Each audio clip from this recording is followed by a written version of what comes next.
Assalamualaikum warahmatullahi wabarakatuh.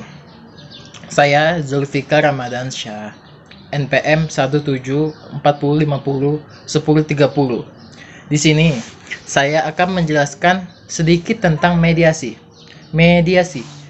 Mediasi ini adalah usaha untuk menyelesaikan konflik dengan melibatkan pihak ketiga yang netral dan tidak mempunyai wewenang mengambil keputusan, yang berusaha memihak pada yang bersengketa, meraih penyelesaian atau solusi yang diterima oleh kedua belah pihak.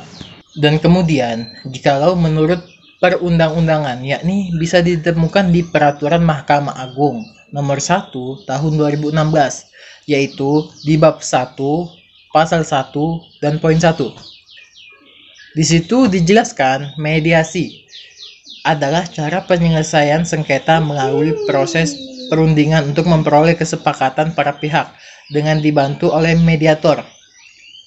Dan di poin kedua dijelaskan mediator ini adalah hakim atau pihak lain yang memiliki sertifikat mediator sebagai pihak netral yang membantu para pihak dalam proses perundingan guna mencari kemungkinan penyelesaian sengketa tanpa menggunakan cara memutus atau memaksakan sebuah penyelesaian. Tujuan mediasi. Berikutnya saya akan sedikit menjelaskan tentang apa tujuan mediasi ini.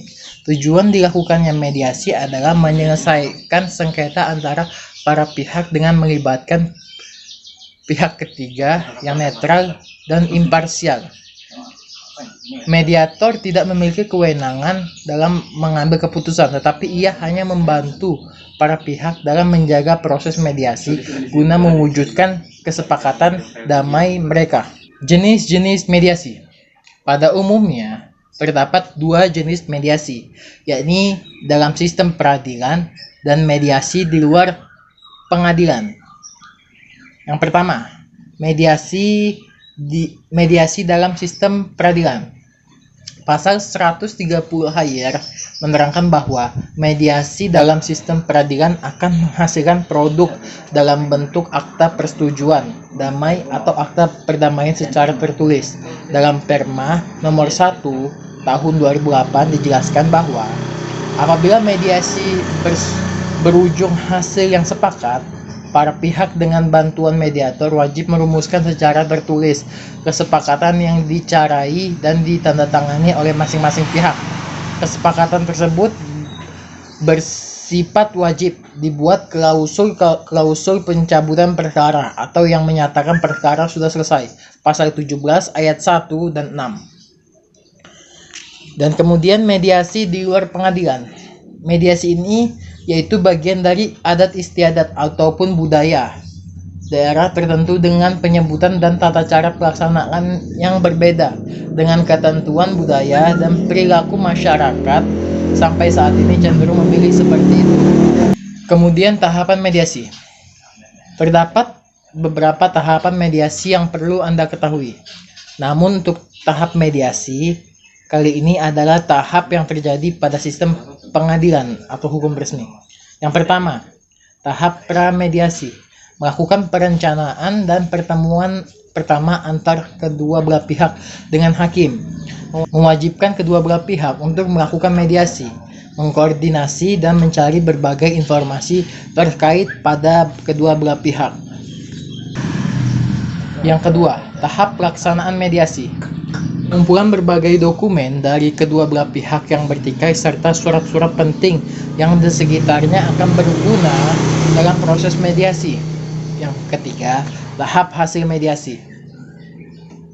Setelah akhirnya melakukan berbagai kesepakatan, dalam tahap ini harus sudah ada kesepakatan dan hasil dari permusyawarahan dengan berbagai pihak yang bertikai. Dalam proses ini, seluruh pihak harus mempunyai komitmen untuk menyelesaikan masalah dan menjalankan hasil kesepakatan yang telah ditetapkan. Kemudian yang terakhir saya akan menjelaskan tentang kelebihan dan kekurangan dari mediasi ini. Kelebihannya. Yang pertama, berfungsi melonggarkan ketegangan yang ada selama sengketa dan mengembangkan ruang lingkup negosiasi. Yang kedua, merupakan saluran informasi yang efektif. Yang ketiga, saran dari negosiator atau mediator tidak mengikat sehingga para pihak. Kemudian selanjutnya, kelebihan mediasi yakni adil. Kemudian keputusan yang hemat, dan juga yang terakhir, keputusan yang berlaku tanpa mengenal waktu. Kemudian kekurangan dari mediasi ini. Kekurangan mediasi ini antara lain, yang pertama, tidak bersifat memaksa. Yang kedua, mediator kurang terjamin. Dan yang terakhir, ketiga, rentan gagal. Sekian dan terima kasih untuk penjelasan saya. Assalamualaikum warahmatullahi wabarakatuh.